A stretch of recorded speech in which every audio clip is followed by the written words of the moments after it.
So, I just realised I have not uploaded a YouTube video in over 5 months. Well, that's not very good, is it? So this video is basically, because I haven't made one in a while, it's going to be a kind of catch up and also a look back into the cars that I have owned in the past. And yes, I know I may be only 23, however I have now owned 20 cars. So this video might take a while. So I guess without further ado, grab a cup of tea or coffee or beer or something stronger and we will run through the list. So the first car on the list is this Audi A6 2.4 V6 from 1999. Now I got this car when I was 16, I bought it off my grandfather for £120, and prior to that he bought it off my dad, who had owned it since 1999. And what I didn't realise is when I bought it off my grandfather that the car was pretty much totaled, so pretty much a month after I turned 17 the car ended up going to the scrapyard. So the next car on my list is my 1997 BMW Z3. Now technically you can kind of say this was my first car, as it was a car I learnt to drive in before I passed my test. As the Audi was automatic, I couldn't really learn to drive in that properly, but I kept it for about 8 months before selling it on. So the next car on the list is this 2007 BMW E92 320 petrol. Now as a kind of second/third car, this thing was actually pretty nice. I remember paying about £3,500 for it, which probably at the time was too much, but at the time it was only 12 years old, so I didn't really complain. I had the car for about a year, did 18,000 miles in her, and then I got rid of her. So this next car, and I'm sure a lot of you are going to be very, very familiar with this, as it was pretty much the whole reason why I started up YouTube again. It is of course my 1974 Reliant Scimitar GTE, and probably my favourite of the GTEs that I have owned, of which I've now owned 3 of the bloody things. I'm not entirely sure why, but I bought it, it was green, didn't like the green, sanded it down, spent 100 hours sanding it, painted it orange, and then for some stupid reason I decided to sell it straight away. So having sold the Scimitar for a decent amount of money, as in £5,000 worth, I decided to spend a tenth of that budget and buy this Mercedes CLK 320. Now, for £500, I'd say this was a pretty good deal. It was a lovely car, it just had 2 brand new wings. Yes, the sunroof flew off on the motorway, but I managed to pick up one for £45 from a Breakers, and I managed to get the car back on the road for not a lot of money, and it allowed me to upgrade to the next Scimitar. And in the meantime of me prattling around with the Mercedes, I bought this, my 1967 BMW 1800. Now I believe this is the car I have owned the longest amount of time, as I bought it in 2020. There hasn't been a lot of videos on this car recently on the channel because I live about 100 miles away from the car, but hopefully in the next couple of weeks I'm going to go down and see the car and film a few bits with it, potentially. The car still does get used. My mum and my dad take it out weekly, so it's not like it's being unused. But yeah, it's an incredible car and it is in such amazing condition for its age. I don't think I'll ever be getting rid of it.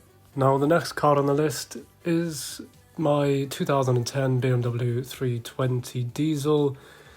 Now I don't really have many videos of this, so you'll just have to put up with a couple of photos of the car. Had the car about a year, only did about 4,000 miles in it because I didn't like it, and for some reason I decided to choose to daily drive the £500 Mercedes over this £4,000 car that I had just bought. So for some reason my brain decided to sell the reliable Mercedes for this 1982 Reliant Scimitar that was an absolute nail.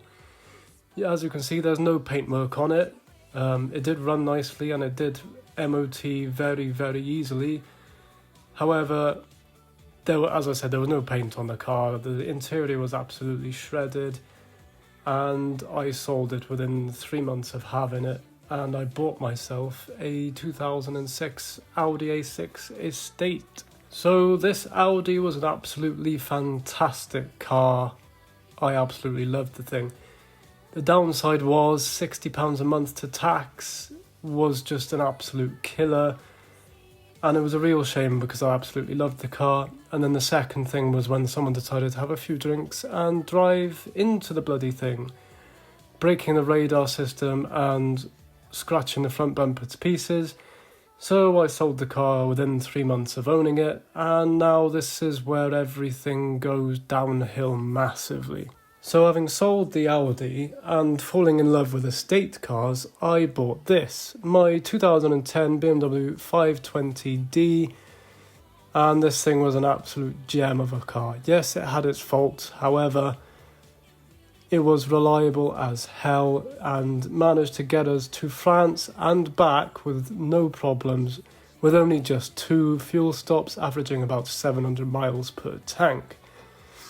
Now you may be wondering why I said everything goes downhill. Well, here's why.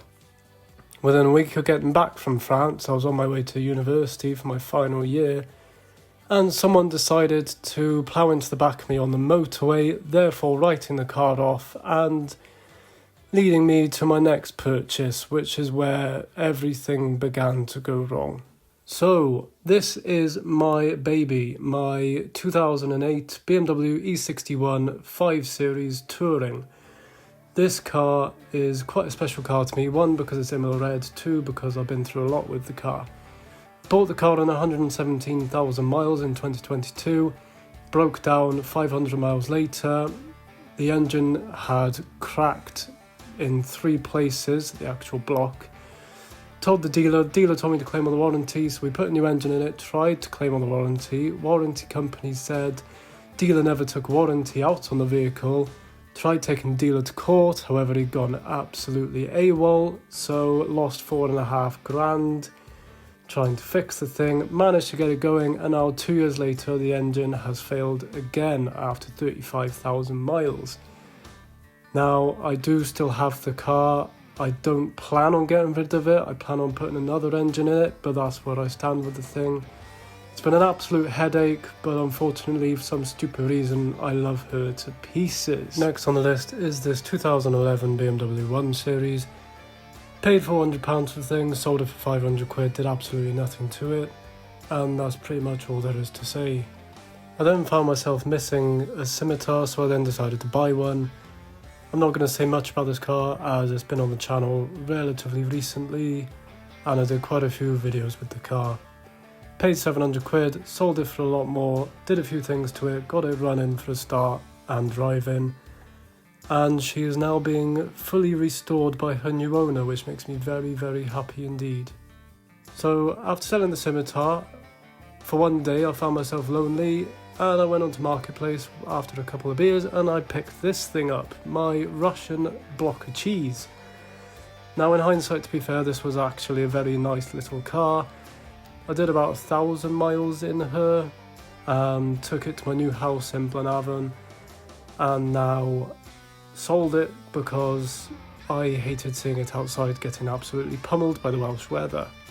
Now the Scimitar, I did a lot of stuff myself, however the Lada I think was a lot more satisfying as I bought it as a non-runner and I had to figure out what was wrong with the car, and I eventually managed, with the help from my father-in-law and my mother, to get the car running and driving, and it drove lovely.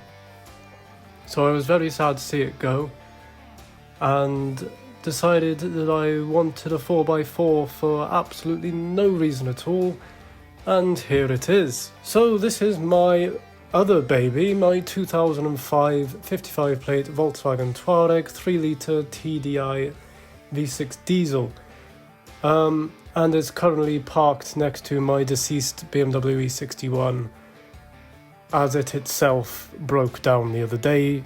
Came up saying oil pressure warning. Hopefully it's just a sensor, but I don't know. And because the E61 died, I decided to use my brain and buy something else, which has turned out to be the biggest heap of junk on the planet. So this giant silver barge is my 530D with the glorious M57 engine. However, this isn't a glorious M57 engine, it has a problem. And before you say, oh, it's got purple lights, yes, I'm aware. Don't worry, the car is not on the road, so we don't have to worry about that. So 3 of my 4 cars are currently broken, but oh well, it is what it is at the end of the day. Christmas is coming up, New Year's coming up, hopefully a change in luck will happen in the future. But I hope you guys have enjoyed this video. Let me know what you want to see next, and I will see you guys in the new year.